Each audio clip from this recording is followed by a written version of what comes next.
This episode of Titan Talk is brought to you by Tweaked Audio. Do you know a podcast fan? Tweaked Audio headphones make the perfect holiday gift. For awesome headphones, go to tweakedaudio.com. Use the coupon code Southgate to get 30% off plus free shipping and a lifetime warranty. You can also get there through the link southgatemediagroup.com. Titans, go!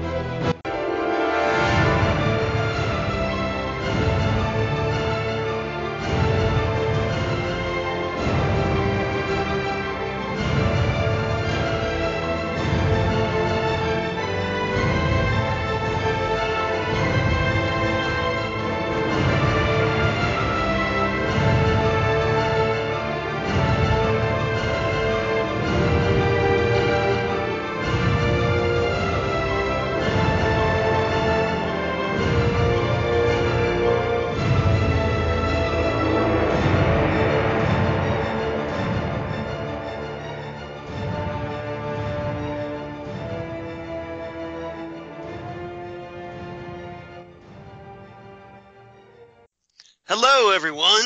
Welcome back to Titan Talk, the Titans podcast. I'm Charles Skaggs, back in Titans Tower once again with my favorite Titan Talker, everybody's favorite Titan Talker, Jesse Jackson. I am so thrilled to be here with my favorite Titan Talker, the wonderful... Is he bigger than me? The wonderful and charming Charles Skaggs, one of my best podcast partners. And we have a good one to talk about today. Oh, you enjoyed this one. I'm guessing you're vaguely hinting that you enjoyed it. Yes, I did. Double your pleasure, double your fun. 2 Robins are better than 1. Ooh, look at you. All right. So, we're going to talk about today. We're going to talk about Jason Todd.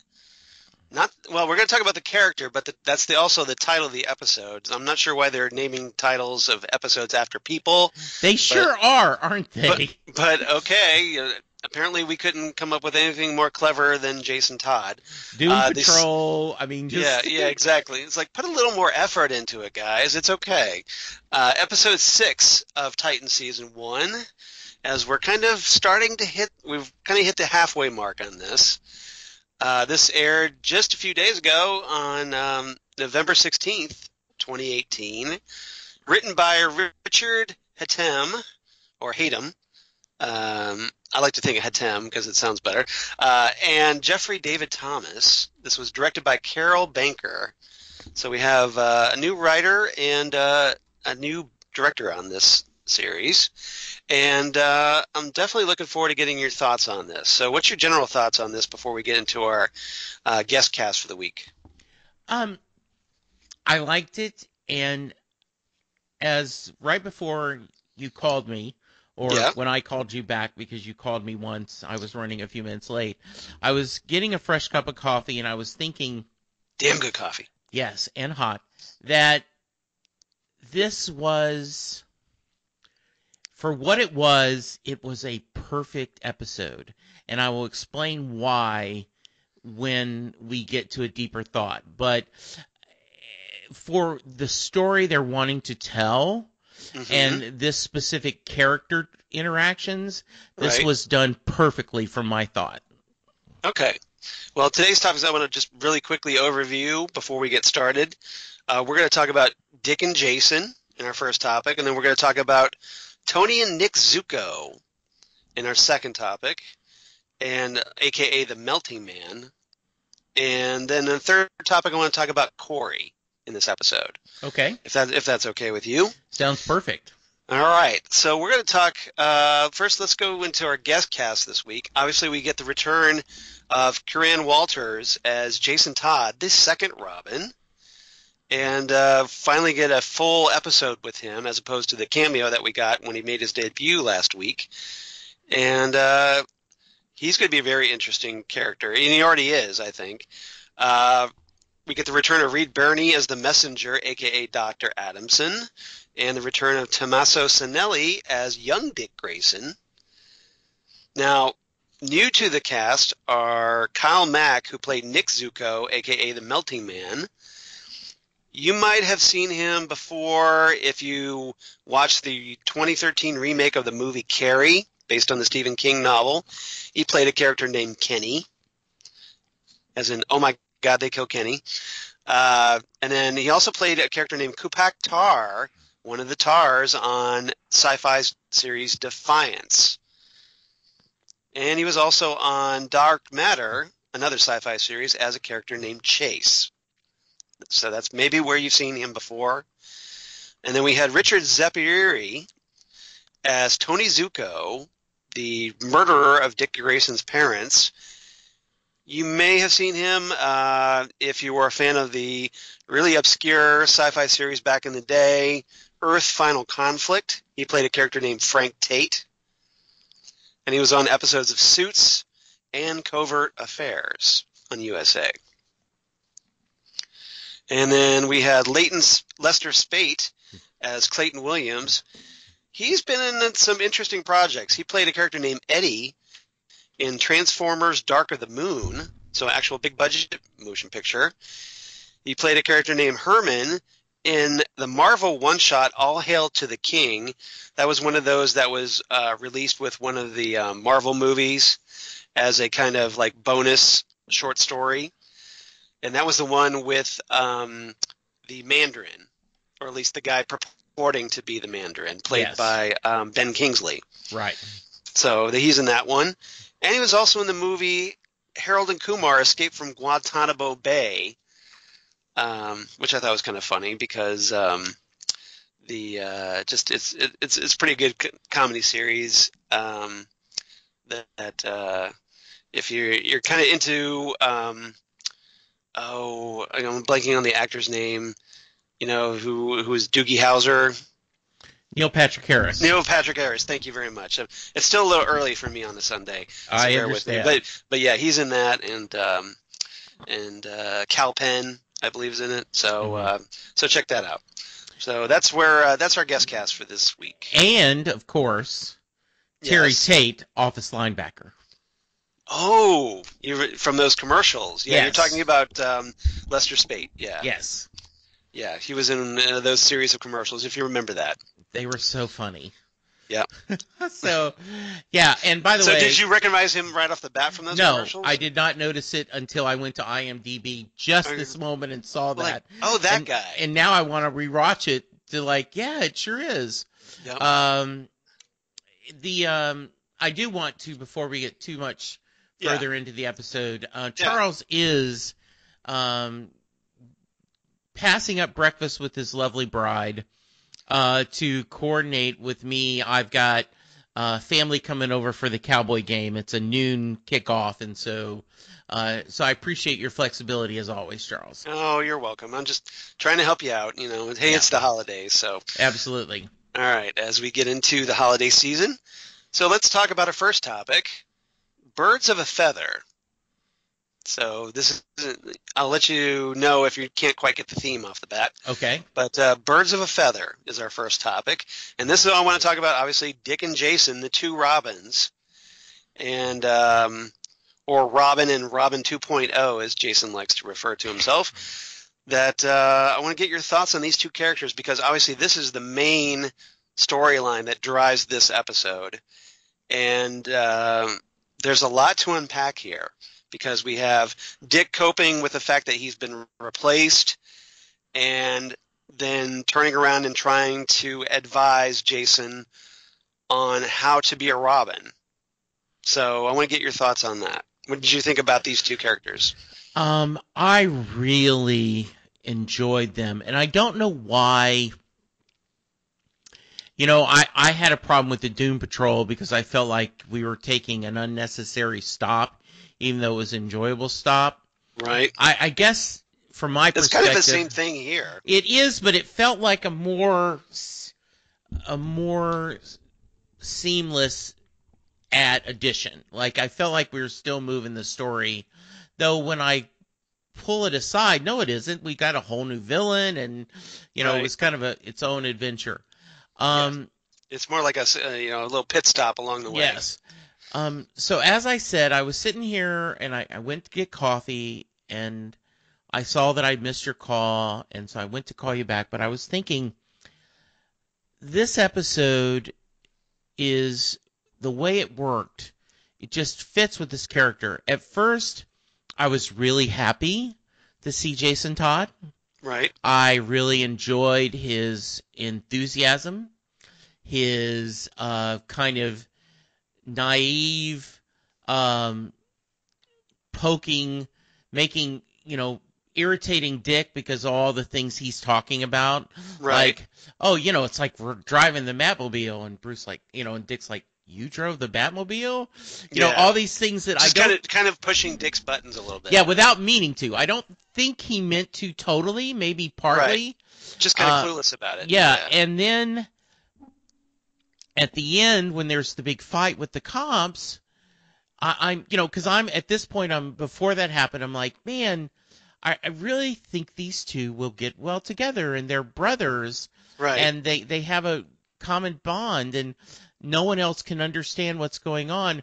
Oh my goodness, Jason is killing police officers, or at least wounding them. I think it was just severely beating them up. I don't think Dick would have stood for the fact that he was killing them. But he moved the guns a couple of times. Right, he didn't. Yeah. So you're just like, oh my goodness, this guy is at least a little bit of a psychopath. A little bit. Yeah, and oh my goodness, this is horrible. And I was just shocked, even though I have the comic background. I understand how hated the Jason Todd character was, originally, and and they voted to kill him with the famous 800 number. But it was just, I was lulled into this sense of, look, there's two Robins, and like, oh my goodness, where Dick's like, no, you can't behave this way. Now it's kind of interesting though, because since you brought it up, that reaction, because remember, up till now, Dick's kind of been the one out of control a little bit. Not so much toward the cops, but toward the criminals. So I'm wondering if Jason's behavior is going to make Dick reevaluate his life. I think it will, and I also think... I'm hoping it will. Yeah, he talked a little bit about that, where he says... this suit changes you. This suit, Batman teaches you other things. Right. And I really like that thought because we've talked about that. We have said that he's trying to break out of this very unhealthy mode he's in. Right. He is very much trying to be different. And, and we talked about, I thought they did a good job of showing us that he's reluctant to put on the suit because the suit, he becomes a different kind of person when he wears it. Right. Which I think is why he will ultimately be Nightwing. So I think this showed again, this is an ugly mirror to Dick, saying you don't want to be this anymore. You don't want to do this at all. So yeah. Yeah. As Jesse adjusts his microphone. Yes, sorry. That's all right. So I totally agree because I think Dick keeps emphasizing the suit. Yes. So I'm thinking, that as long as he's in this Robin suit, he's going to be this person.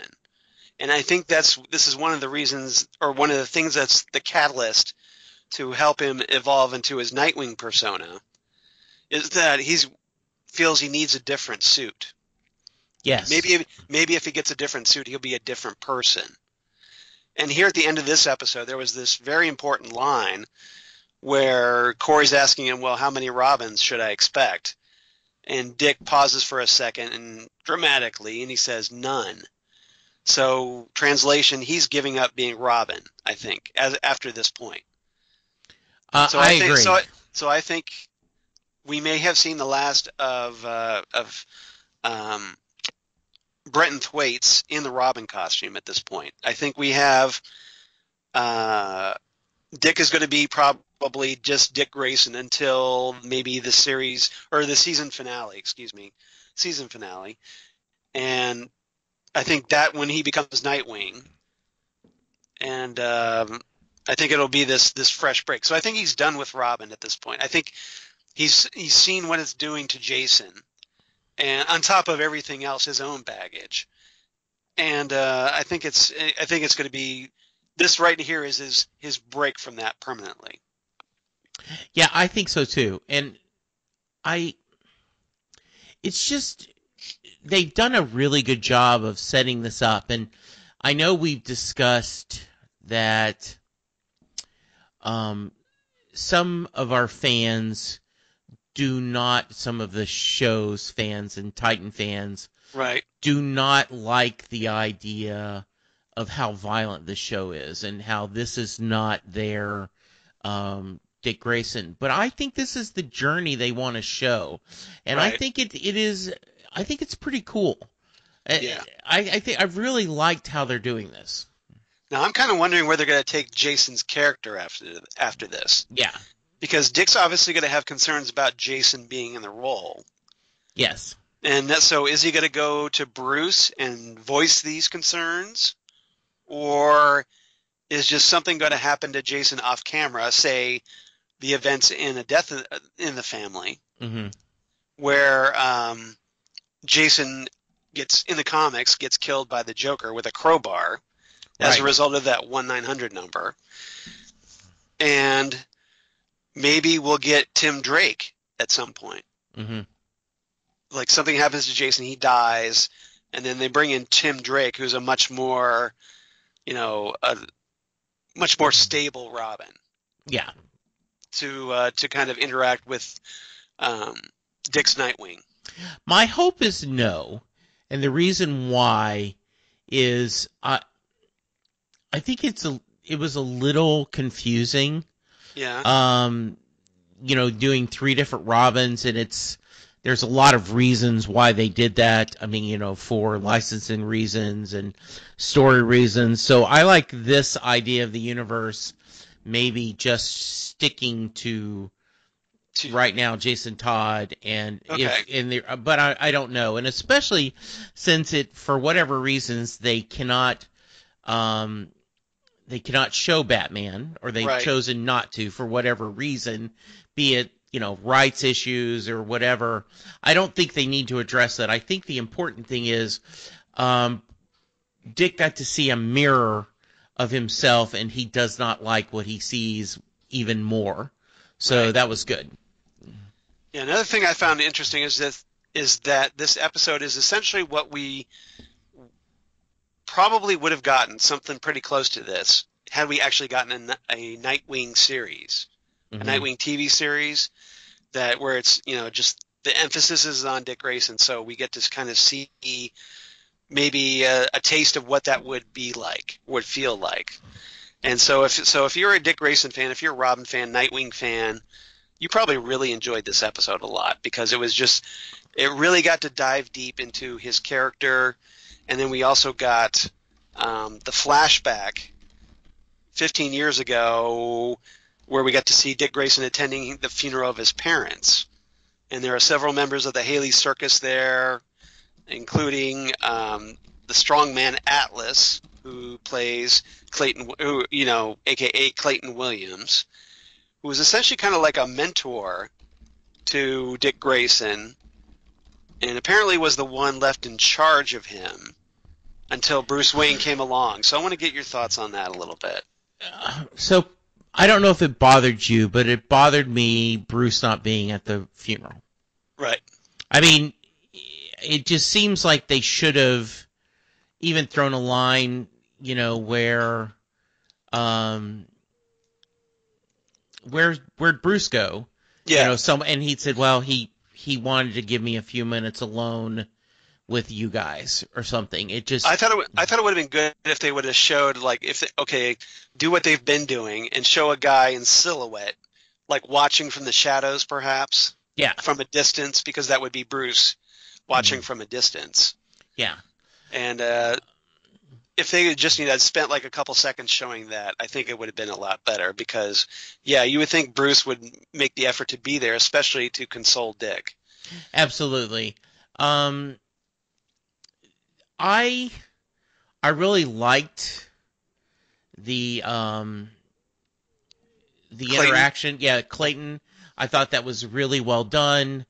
I loved seeing the other members of the circus and seeing how that's a family.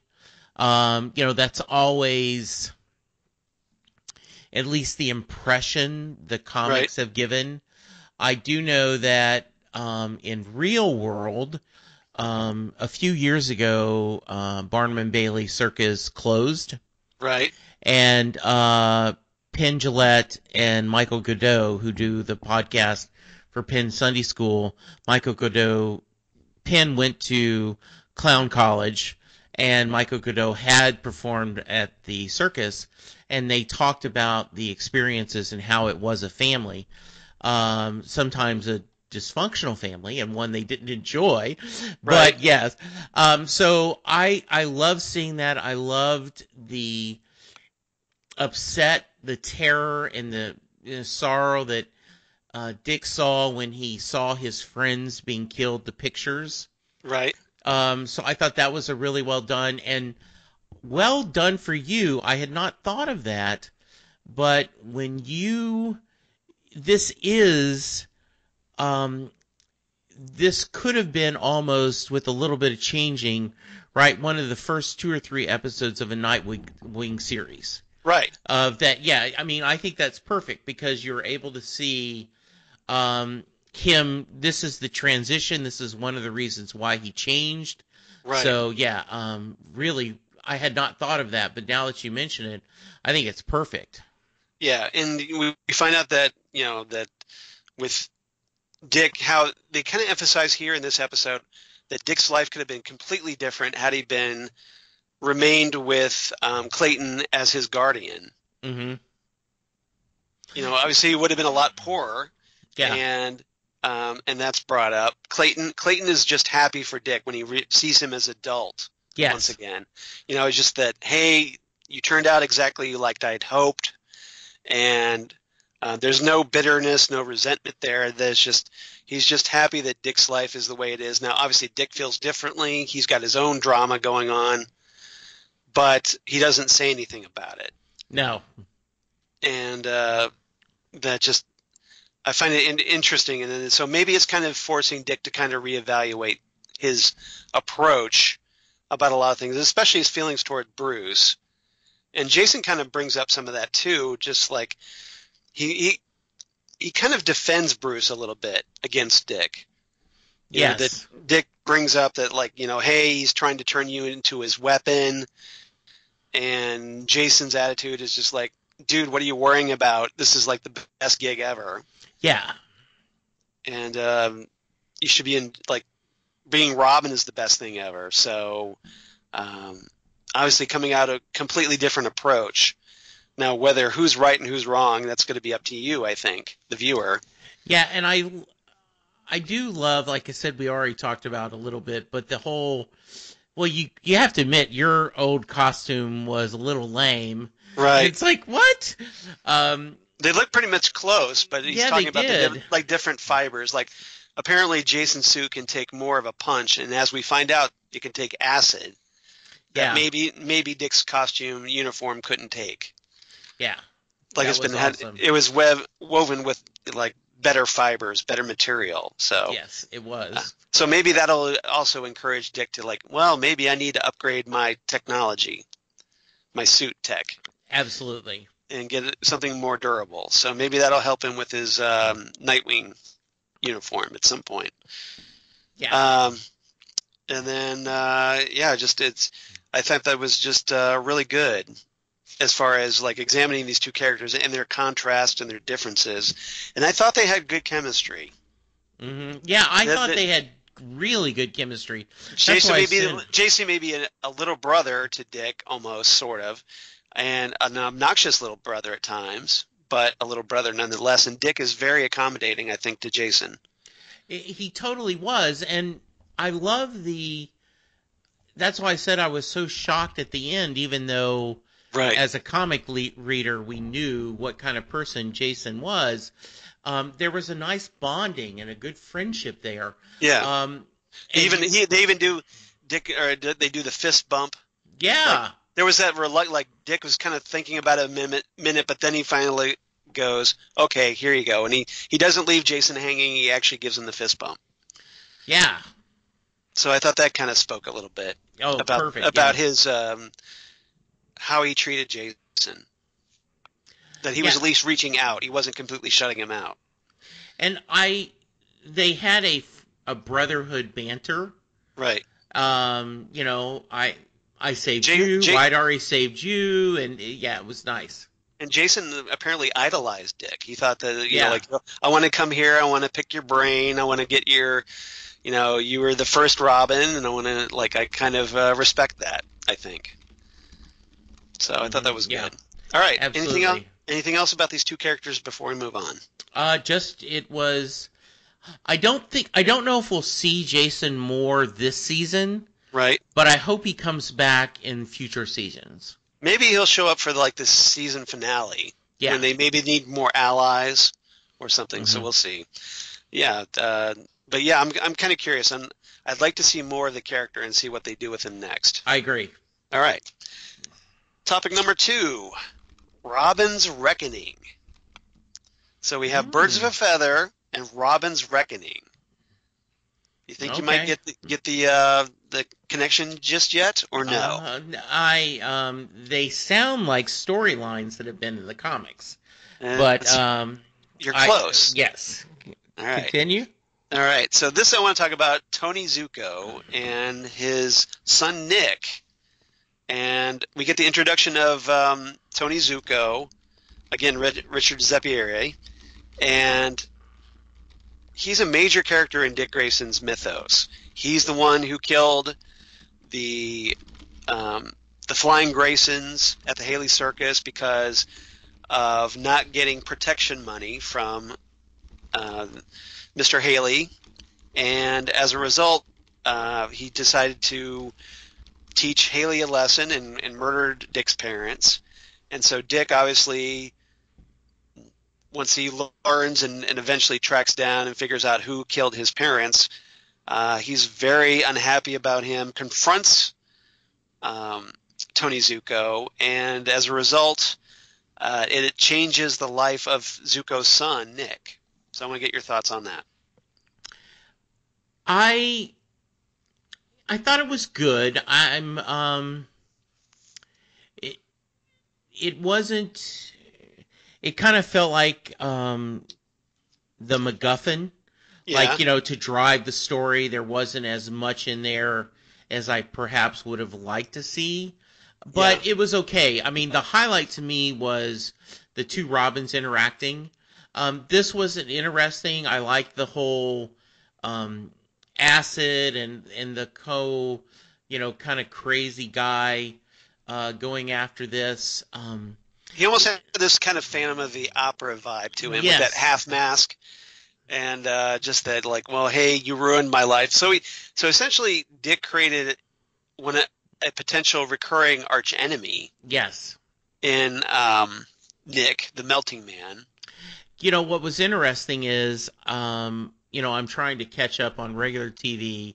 Yeah. And so last night I just watched the latest episode of The Flash with Ragdoll. And Yeah. I'm like, That was a great episode, by the way. it was a great episode. Great special effects. I mean, Yeah. creepy special effects. But I was like, hey, kind of similar, Yeah. motivation. Right. But yeah, it was good. I don't know if the Melting Man is that great of a villain, but it certainly worked in this context. What did you think of him? Well, I thought it obviously has relevance to Dick Grayson. So I think that in itself is the makings of a potentially good villain. I don't think he's quite there yet. I don't think he's fully cooked as a character yet. Yeah. But the fact that, okay, Dick's actions of letting Tony Zucco get murdered by the mob was, just not really doing anything about it, just kind of stands by as Boss Maroni, Yeah. who's another character from Batman mythos, because Boss Maroni is the character who created Two-Face in a courtroom by throwing acid in his face. So that's kind of a connection to Two-Face here as well. And I got a Two-Face vibe. right. Yeah. And I think that's kind of why I think this works for me on because it connects to Dick's background, it connects to Two-Face's background. And as a result, the acid is the connection and is something adopted by Nick Zucco after he's scarred in the process and almost has his own kind of Two-Face. So it's almost like Dick has his own version of Two-Face in The Melting Man. Yeah, absolutely. I don't know if you remember the Stephen King book and movie Dolores Claiborne. I did. I mean, I know of it, but I've never read it. All right, so there is a scene where the Kathy Bates, who's playing Dolores Claiborne, she leads her husband, who has been, spoilers, abusing their child. She makes him mad. He comes running after her. He's drunk, and she leads him into this open well, and he falls. And Linda argues that she didn't do anything. He's the one that got mad. He's the one that got run. He's the one that fell into the pit. She didn't do anything. Right. And so I think the argument, Dick didn't. I didn't do anything. You know what? Yeah, well, that's kind of the thing. Although, in the sense that he did, his deliberate inaction, he stood by. He could have stepped in. And I think that was interesting in the sense that because I think I think this is the main trauma that's driving Dick's anger, whether he realizes it or not, is that his guilt over this, that the fact that he stood by and did nothing, kind of like with Spider-Man, like when Spider-Man, Peter Parker, he starts off early in his career, he was like being a wrestler and he was making money that way until this one criminal, which he could have stopped at the elevator before escaping, and he's just like, no, I'm good. And then that criminal goes off and kills his Uncle Ben. Yeah. So that's the whole, like, with great power comes great responsibility thing that drives Spider-Man. Now here, with Robin, I think it's the fact that he's supposed to be a hero. He's supposed to save people. And he just stands by and lets this person die simply because, hey, he's the guy who killed his parents. So the question is, would his parents approve of that? Is he letting his parents down? Is he letting Batman down? And I think it's creating this guilt, which is transferring into anger. Yeah, it could be. That's my theory, anyway. Yeah, I think so. Because obviously this is going to weigh on him. This is something that has weighed on him. He hasn't told anyone this. His inaction. Yeah, This is like his own private secret. Yeah, I personally don't think he should worry about it, but I remember why why he feels that way. I don't think he should, but right. It's good. I think because he holds himself to a higher standard, he is going to feel that way because he is he cares and he wants to do the right thing. So, yeah, we'll see. Yeah, and especially now that he's seen Jason. Yes. The way his cavalier attitude and disrespect toward the police, that maybe it's again causing him to reevaluate his life, I hope. So yeah, I hope so too. Good. All right. Anything else about these characters before we move on? No, this is it. Okay. All right. Third topic. Read My Lips. So we had Birds of a Feather, Robin's Reckoning, and Read My Lips. And those are all titles of episodes from Batman the Animated Series. Nice. So I thought that was rather fitting, especially the Robin's Reckoning, because Robin's Reckoning was a two-part episode where Robin goes after Tony Zucco. So Yes. that was my hints for that. So if Very you're a good. Batman fan, if you're a Batman animated series fan, you might have caught that. Love Batman the Animated Series. Exactly. So read my lips, and this is I want to talk about Corey, who has some scenes with Dick, where she gets Dick to open up just a little bit more, and she kind of plays mom to the other Titans, Beast Boy and Raven. And then she has a little scene at the end with Dr. Adamson. So I want to talk about Corey just a little bit here. So I believe that she and Dick have great chemistry. I have loved their interaction together, like just almost immediately. It started out very contentiously, and now it's kind of settled in. Yeah. There is such a great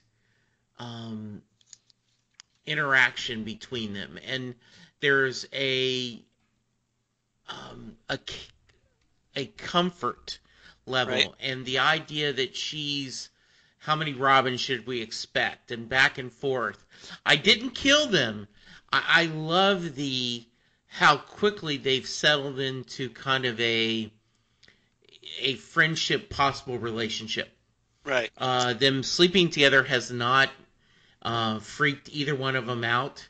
So I really like their relationship. I'm sorry, listeners. I am going to say I hate how she dresses. Right. I just don't understand. They finally got her in a different outfit. Yes, they did. Yes, she did, in a different. But it's also something that just really stands out. Yeah. And she's still wearing the coat, so I don't know. I just wish it. Anyway, doesn't work for me. But anyway, everything else about Corey, I am loving. I love her kind of taking a leadership, a mother role with the other two. You know, sit, do this. No, I just. You notice how quickly that Beast Boy and Raven kind of just snapped to attention there. I just love their interactions. Raven I can understand because it's like, well, she saw Corey Crispy Fry, Nuclear Dad, so maybe she has more respect for Corey, I think. But yeah, they kind of like hut to really pretty quickly there when she called him to the carpet. Yeah. That was a fun scene, I thought. Oh, such a fun scene. Yeah. And she did get to, like I said, she got Dick to open up a little bit because he confides in her that he's struggling to get used to the idea of being replaced. Mm-hmm. So they are actually, they're talking about this, and of all the Titans, she's the one that he's reaching out to a little bit and opening up to a little bit. It's probably not as much as she would like, but at least it's coming somewhere. And there's that kind of, that trust that's starting to form between these two characters, I think. Yeah. And Jesse's typing away furiously at something. Yeah, sorry. I liked this. I liked her. And I'm a little bit. How about you? I kept being nervous when they showed Dick in the bathroom taking out his tracker, which we didn't really talk about that, but we should. That's a weird. That's very, very much what Batman does. He controls people, and I love the two difference of Jason going, he's doing that to protect us, and Dick's like, no, he's doing it to control us. But I like the way they structured that scene. Yeah. Where, he's talking to Corey, and he's not really hinting what he's doing. No. He's openly, like, surgically removing this tracker from his arm. He's cutting open his own arm. And he's just kind of, like, talking to Corey, like, well, hey, so what's going on with the family? Yeah. And then she tells him, well, hey, they're dead. And so naturally we get back to the kind of teasing that, like, well, you killed them. And he's like, no, I didn't kill them. I didn't, I promise. Yeah, so that was fun. What I really liked is the whole, how do I put this? I'm watching this, and the angle shows the the doctor on the floor. Yes. And I kept waiting for him to wake up. I did too. Just that, how they'll do that. I thought he'd turn around and go, hi, what's good, Yes. And like he would shoot, but they never did. Yeah. And I don't know why they shot it that way. Maybe they wanted us to worry about it. But I was like, okay, Dick's he's busy cutting himself, and we're gonna go and he's gonna rise up or something. I was waiting for her to go back to the shower and him not be there. Yes, I was too. Yeah. Totally but she's the one that she goes over there and kicks him up to wake him up. And he's first thing out of his mouth, he's asking where Rachel is. And she tells him, like, well, it doesn't matter because you're not getting anywhere near her. And then he tells Corey that, well, you can do anything you want to me. You can even kill me if you want. But I'm not talking to anybody but Rachel. So what do you think about that? I thought that was a little bit creepy. Right. I've loved this actor, the way he's played the Reed guy. Birney, yeah. Yeah, just this very matter of fact. It was kind of a contrast because I'd watched him on A House of Cards as this kind of like very meek and mild, good-natured vice president. Mm-hmm. And here he is playing just this completely different character and kind of like a sociopath almost a little bit. And I find it really intriguing. Reed Birney, I thought he was really good in that. Yeah, I think he was really good. I agree. So yeah, I thought I'm kind of curious what's going to happen next. Right. It looks like next week we're going to get back to the main mystery of the guys trying to get Rachel. Yeah. And it looks like Dr. Adamson kind of gets back in charge of things again. Yeah, so we'll see. It's good, but I really, this was Jason and Dick's story. It was well done. Right. I love that they're slowly building the mythos. Yes. Of this world. So good stuff. Yeah, and they incorporated a lot of stuff from the comics, like the whole business where Jason he steals the hubcaps off the Batmobile. He did mention that, didn't he? That was that kind of reworked origin that they came up with just after the Batman Year One miniseries by Frank Miller and David Mazzucchelli, where they kind of reworked him because Jason up until then had been kind of a Dick Grayson clone. He was at the circus, his parents died, yada yada. And here they kind of reinvented him as this kind of street rat who still encountered Batman first by stealing the hubcaps off the Batmobile. Mm-hmm. And I was glad to see them use that in this series. I was too. I always think that it's very faithful to his character. Absolutely. Yeah. So I like that a lot. All right. Anything else about this episode before we move into favorite quotes? No. Did you have any thoughts about the whole tracking, except that it was weird, but very appropriate to kind of how they've been writing Batman lately?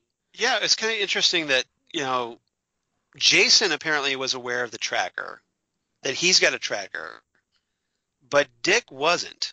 Dick apparently says he has no memory of it.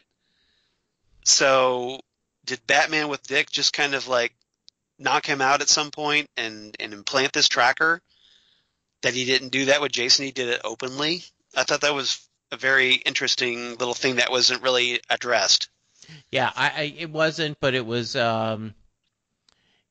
It seems, like I said, it's what Batman would do. Right. But it is kind of weird that why wouldn't Dick know that? Yeah. I mean, was he asleep when he put in that tracker? Right.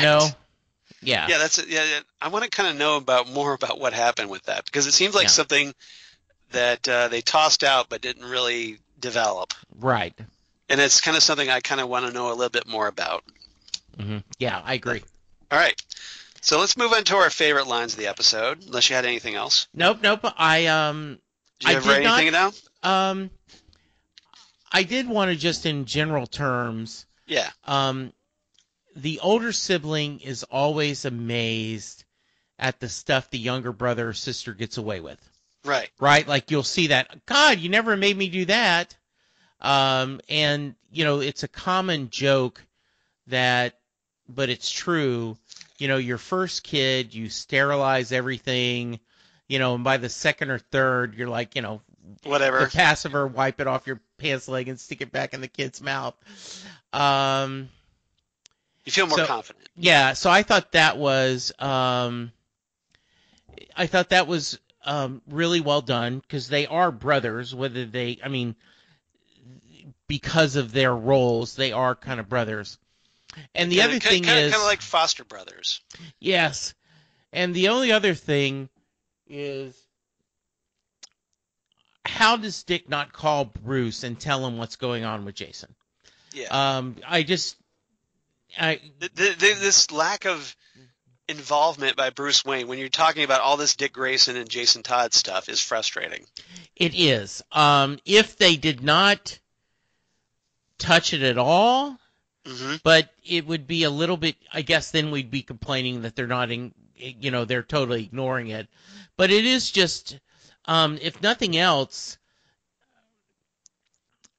having a one-sided conversation with Alfred. Yes. Or and say, hey, Alfred, it's Dick. No, don't transfer me to Bruce. Or leaving a voicemail. Like, right. Hey, Alfred, just wanted to catch you. Leave a quick voicemail. I just met Jason. I'm a little worried. You might get with Bruce and have him checked. He seems a little out of control. Right. Miss you. I'll talk to you soon. Something. But yeah. What do we know?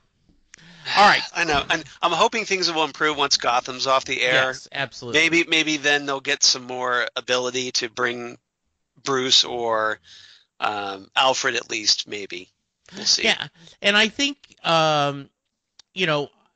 Supergirl has covered Superman fairly well. Originally they were talking about, I can take care of this myself. And, and so by text, he says, okay, I won't happen again. And then later he actually does show up. Yeah, we see him every so often now. Yeah, which makes sense. Yeah. So it'd be nice if we got at least something like that here with Batman. Yeah. All right. So I only have one quote. Okay, what's your quote? But I loved this so much. Yeah. Jason, according to Bruce, the design of this place was inspired by Frank Lloyd. And Dick says, right. And Jason says, I know, right? I just love that so much. Yeah, it's kind of like, well, Dick knows about the architect, Frank Lloyd Wright, and Jason apparently is pretty clueless about it. Yeah. And I thought that was good. And he actually does that with the painting of Niccolo Machiavelli. So I might as well go ahead and give that quote real quick. Please. So for those who don't know, Niccolo Machiavelli was this Italian diplomat, politician, historian, etc. And he's from the Renaissance period and considered to be essentially the father of modern political science. So when Dick recites this quote, apparently it's a very famous quote.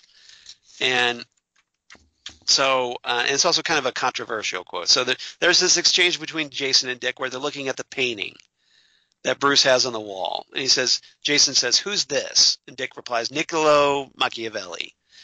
And Jason's like, oh yeah, Bruce has talked about that dude. Sounds like a total savage. And Dick quotes a response, uses Machiavelli's quote. He says, quote, if an injury has to be done to a man, it should be so severe that his vengeance need not be feared. Severities should be dealt out all at once, so that their suddenness may give less offense. Benefits ought to be handed out drop by drop, so that they may be relished the more. So essentially Machiavelli's talking about vengeance here, and which is obviously right up Bruce Wayne's alley. Yeah, and um, And it kind of Machiavellian. says a lot Yeah. because of Dick's attitude toward Bruce. Yeah, and Machiavellian is actually become, a shorthand of manipulation. Right. And I I thought that was a very That you have powerful ulterior scene. motives to your Yes. your agenda. Yes. Yeah. So, so Bruce. Right.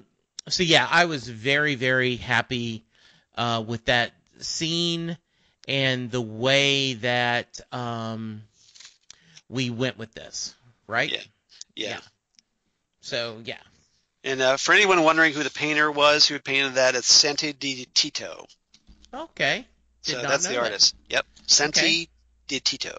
So do you have any other lines? Yeah, I have other lines. Okay, so I got some more Jason. Obviously, there's going to be a lot of Dick and Jason quotes in this episode. The exchange, Dick says, "So how did you and he?"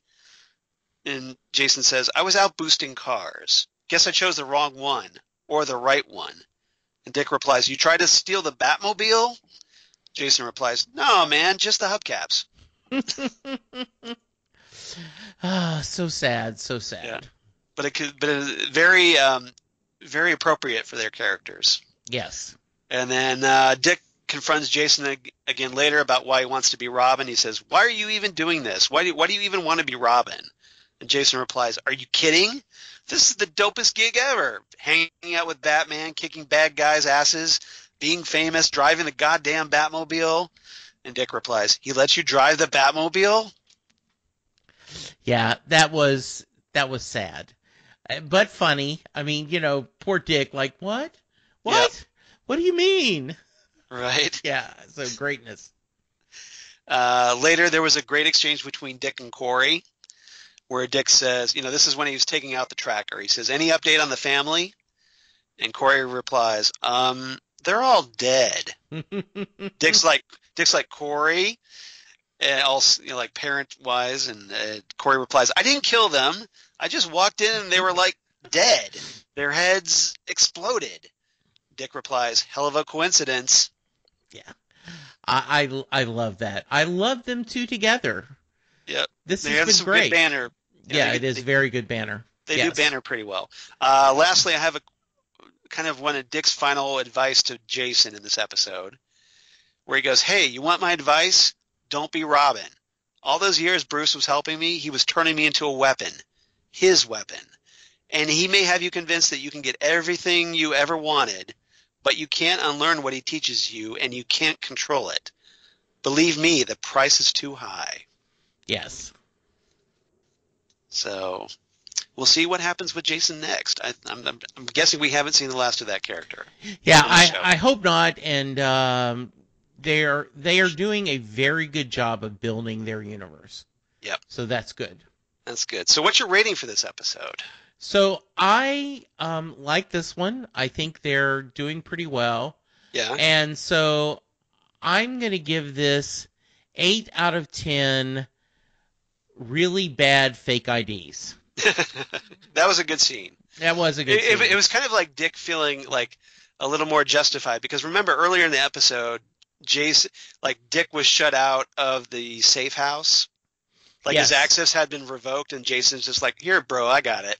Yeah. And he does that optical scanner thing, and they get inside. Well, Dick kind of turns around now in the scene, and he gets in because he's older, and Jason Yes. has to try to get by with a fake ID, and apparently it was a really bad one. Yeah, and I did love, Snake Plissken, right? Yes, from Escape from New York. Yeah, I did love how good Jason is, just hung around the back, waited till Right. someone was bringing out garbage, and Yeah, he's he like, still got just in. slipped in, yeah. Yeah, he Very still got good. in. And then immediately tries to pick a fight with somebody, which I thought was Yes.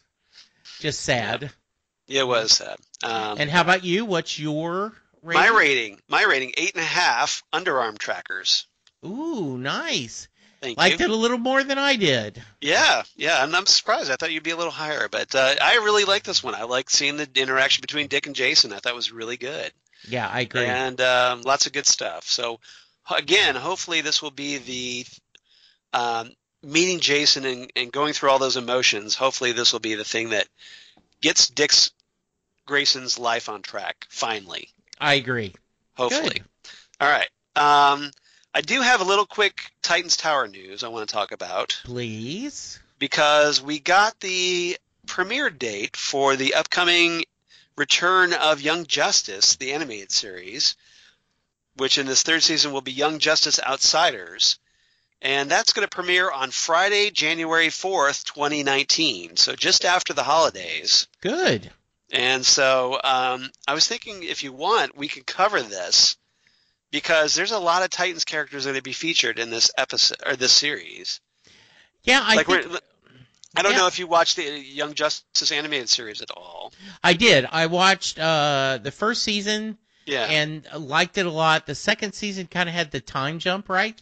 Right, and, yeah. It was Young Justice Invasion was the second season. Yeah. And enjoyed that as well. So, yeah, let's at least talk about it, and we'll decide if it's worth covering every week. Well, we at least cover the first episode and see how it goes. Yeah, and then do we do it weekly or we do it just on every couple of weeks or something? We'll see how much depth we have to talk about. But yeah, totally agree.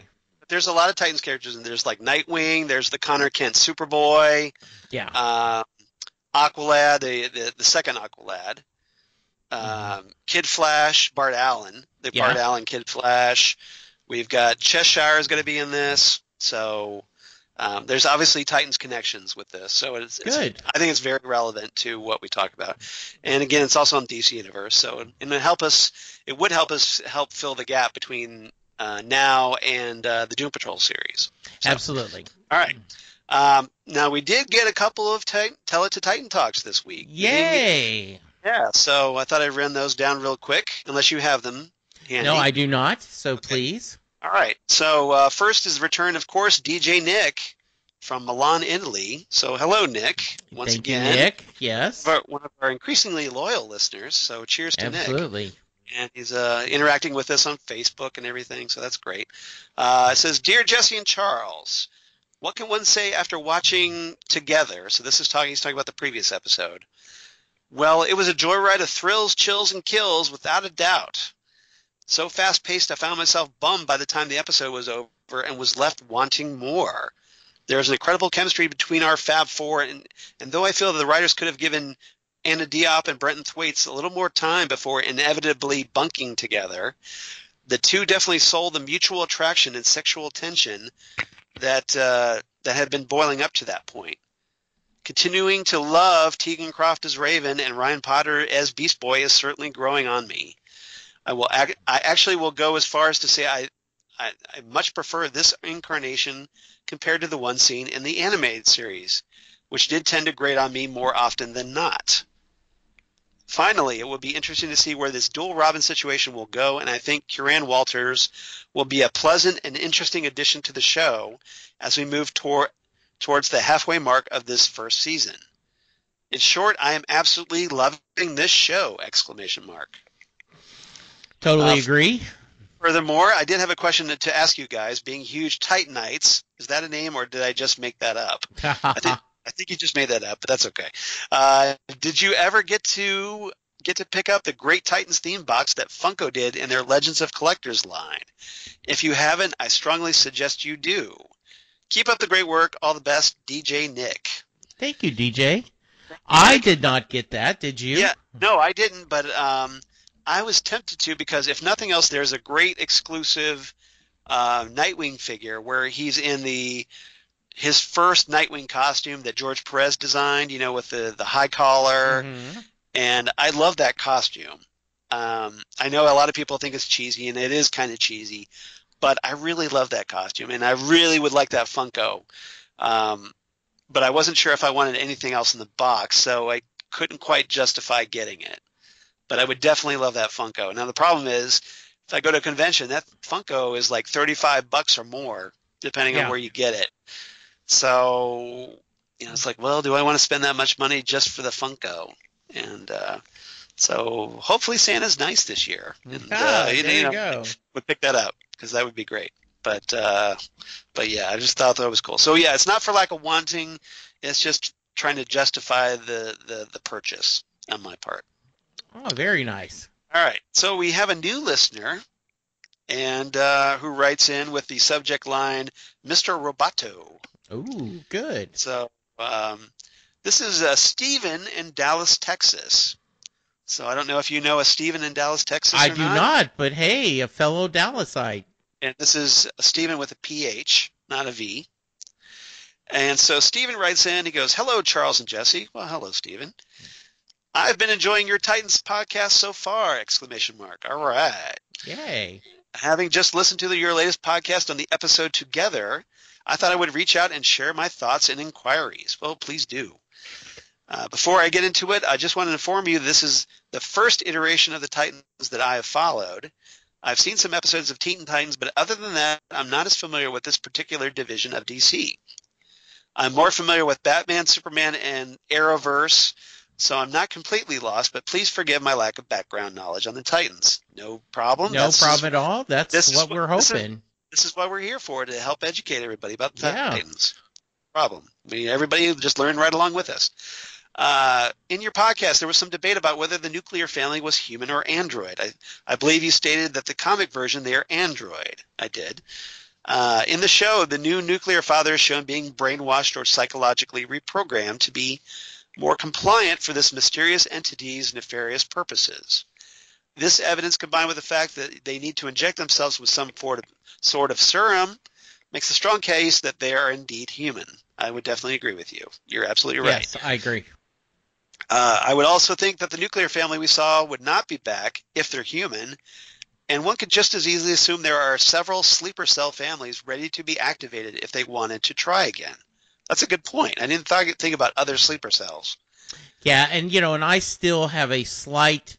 I haven't given up my thought of that. Their kind of their mind or their Right. their programming is programmed into The cloud. up to the cloud, and then you're downloaded into this human new body. bodies. Yeah. Yeah. I think it's more like, is it kind of like maybe like a cyberpunk type situation where you have humans augmented with technology, perhaps? Mm-hmm.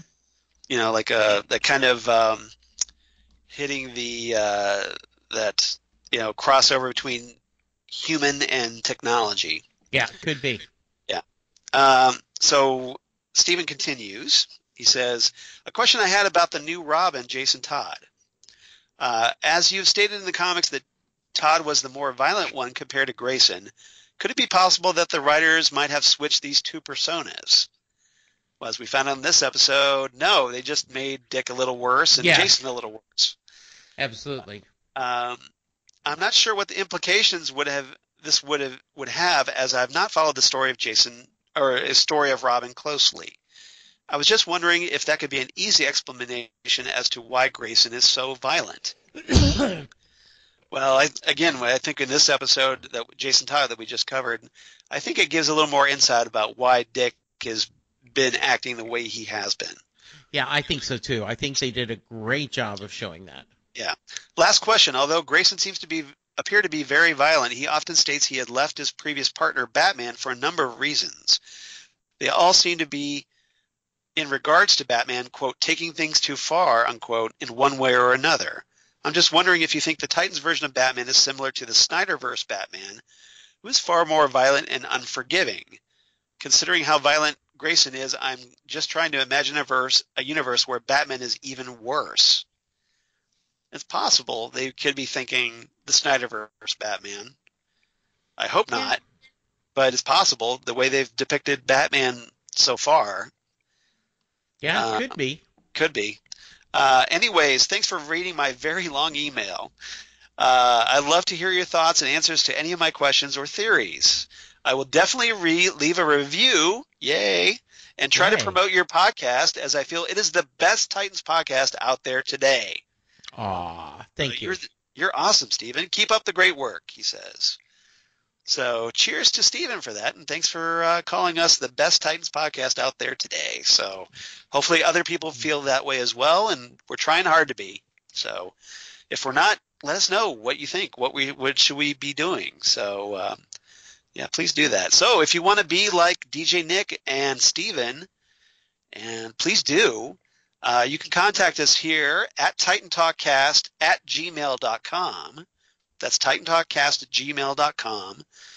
We'd love to hear from you. Let us know what you think, and or what you're looking forward to, what you think of the series. And otherwise, you can reach us on the Twitter machine at Titan Talk Cast, or on Facebook at Titan Talk, the Titans Podcast. So, Jesse, where can they reach you on the interwebs? I can be reached at Jesse Jackson DFW on Twitter. Right. I can be found on Facebook, Jesse Jackson in Louisville, Texas.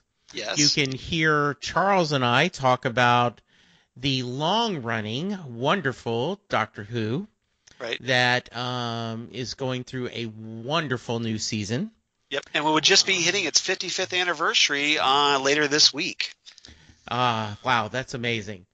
Yep. On November 23rd. Yes, and if you want, if you want to hear me talk about music, I am on Set Lessing Bruce, where we talk to people that are Bruce Springsteen fans, and we're doing a series of episodes, Tea Time with Terry, which I have Terry Smith from Scotland joins me, and we have a guest go through their musical biography by picking a different song from every decade they've been alive.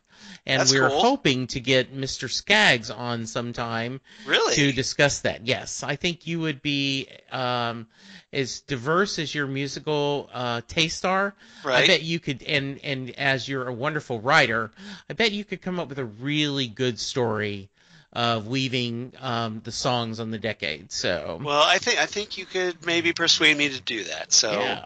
I would certainly be open to that. So good. And Charles, how about you? As for me, you can reach me on Twitter at Charles Skaggs or Instagram at Charles Skaggs. Facebook, of course, at Charles Skaggs in Hilliard, Ohio. And my blog of geeky things. Damn good coffee. And hot. Damn good coffee and hot, as Jesse enjoys his now cooled off coffee. Yes. Yeah, where Damn Good Coffee and Hot, where I talk about all the things we talk about here on Titan Talk, the Titans, Young Justice, Doom Patrol, and any comic book sci-fi news that comes down the pike. Lots of great information coming out recently.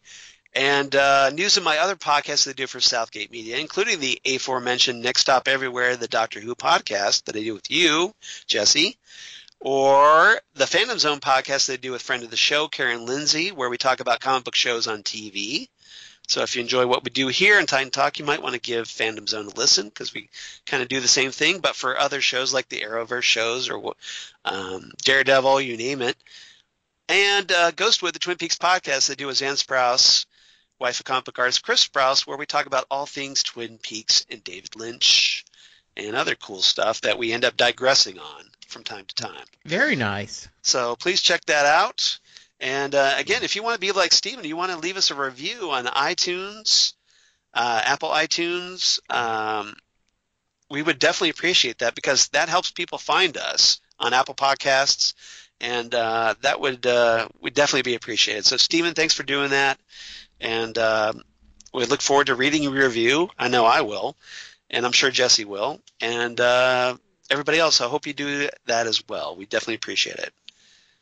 So next time on Titan Talk, as we try to wrap this up, we're going to talk about Asylum, the 7th episode of Titan Season 1, where the Titans are going to set out to rescue Rachel's birth mother from a mysterious psychiatric facility, but find themselves confronting their deepest vulnerabilities and fears in the process. So it sounds ominous, kids. Yeah. So Jesse, anything else before we sign off? No, not at all. We looking forward to it. This should be fun. Thank you, Charles. Thank you, listeners. Yep. Thank you, Jesse.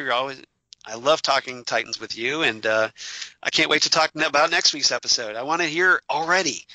So everybody, come on back next week. Episode 7, Asylum. It's going to be good. And we will see you right here next time on Titan Talk, the Titans podcast. Goodbye, everybody.